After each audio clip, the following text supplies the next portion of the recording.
para senior yang telah berani memperjuangkan cita-cita, yaitu sebuah Partai Demokrat. Pemirsa, Kongres Luar Biasa atau KLB Partai Demokrat yang digelar Kubu Jenderal Muldoko di Kecamatan Sibolangit, Kabupaten Deli Serdang pada 5-7 Maret 2021 lalu terus menuai pro kontra. Salah satunya datang dari kader Partai Demokrat NTT, Gabriel Sukukotan alias GSK. Mantan anggota DPRD NTT 2 periode dari partai berlambang Mercy itu bahkan belak-belakan memberikan pandangannya. Mari kita simak pandangan GSK soal KLB di Deli Serdang oleh Kubu Jenderal Muldoko. Kritisi Kongres Luar Biasa yang sudah terjadi di Sumatera Utara. Pertama, tentang sekelompok orang yang mengaku dirinya sebagai DPP adalah ilegal karena sekelompok orang itu tidak ber-SK. Yang kedua, tentang pembentukan panitia. Menjadi pertanyaan, apakah kepanitiaan tersebut yang menyelenggarakan Kongres Luar Biasa dibentuk oleh pengurus DPP yang sah? Ini yang pasti adalah tidak sah, karena DPP manakah yang membentuk mereka sebagai panitia? Yang ketiga, tentang kehadiran anggota yang mempunyai hak dasar melakukan suara dalam pemilihan. Pertama adalah tidak sah karena mengambil sekelompok orang yang mengatasnamakan sebagai ketua DPC dan DPD untuk memberikan hak suara. Keempat, dalam kaitan dengan 3 hal pokok yang menjadi pendasaran pembentukan keabsahan organisasi berdasarkan anggaran dasar dan anggaran rumah tangga, menjadi pertanyaan adalah menggunakan anggaran dasar manakah yang dilakukan oleh panitia atau yang mengaku sebagai DPP dalam pembentukan Kongres Luar Biasa tersebut. Dari 4 poin yang melekat inti daripada hak konstitusi yang ada di dalam anggaran dasar dan anggaran rumah tangga, maka bagi saya poin yang sangat daulat dalam melekat konstitusi anggaran dasar dan anggaran rumah tangga yang hasil kongres yang memilih AHY dan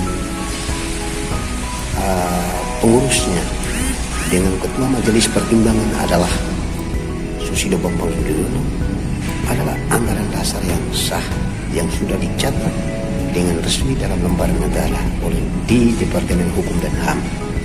Karena itu segala konsekuensi yang dilakukan oleh yang mengatasnamakan diri DPP yang tidak ber-SK lalu membentuk panitia walaupun ber-SK tetapi ilegal, dan keanggotaan kepesertaan Kongres Luar Biasa juga dari segi haknya tidak dalam standar sesuai dengan anggaran dasar partai, maka menjadi pertanyaan, benarkah ini legal dan akan disahkan oleh pemerintah jika mereka mengajukan, atau benarkah jika diajukan di pengadilan keabsahan ini diterima dan diputuskan sebagai hal yang benar, ataukah sebaliknya ini adalah langkah kamuflase yang dilakukan oleh sekelompok orang atau mengatasnamakan orang yang sebagai DPC, DPD, bahkan juga kita pertanyakan sebagai pengurus DPP yang membentuk panitia untuk penyelenggaraan kongres itu adalah sah dan beralasan secara konstitusi partai, ataukah sebaliknya semua tidak punya dasar yang akurat dalam konstitusi partai sehingga melakukan kesewenangan, melakukan semena-mena tanpa mempunyai dasar yang sah. Karena itu saya berpendapat bahwa yang dilakukan itu adalah ilegal, yang dilakukan itu adalah inkonstitusional, yang dilakukan itu adalah bertentangan dengan konstitusi partai. Karena itu saya menyampaikan kepada seluruh masyarakat Indonesia di mana saja berada, kepada kepada pengurus DPC, DPD di seluruh Indonesia, teruslah kita berjuang rapat barisan untuk mendukung Ketua Umum AHY sebagai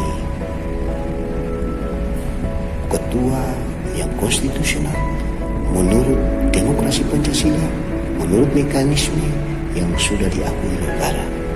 Karena itu kongres luar biasa itu dipandang tidak pernah ada.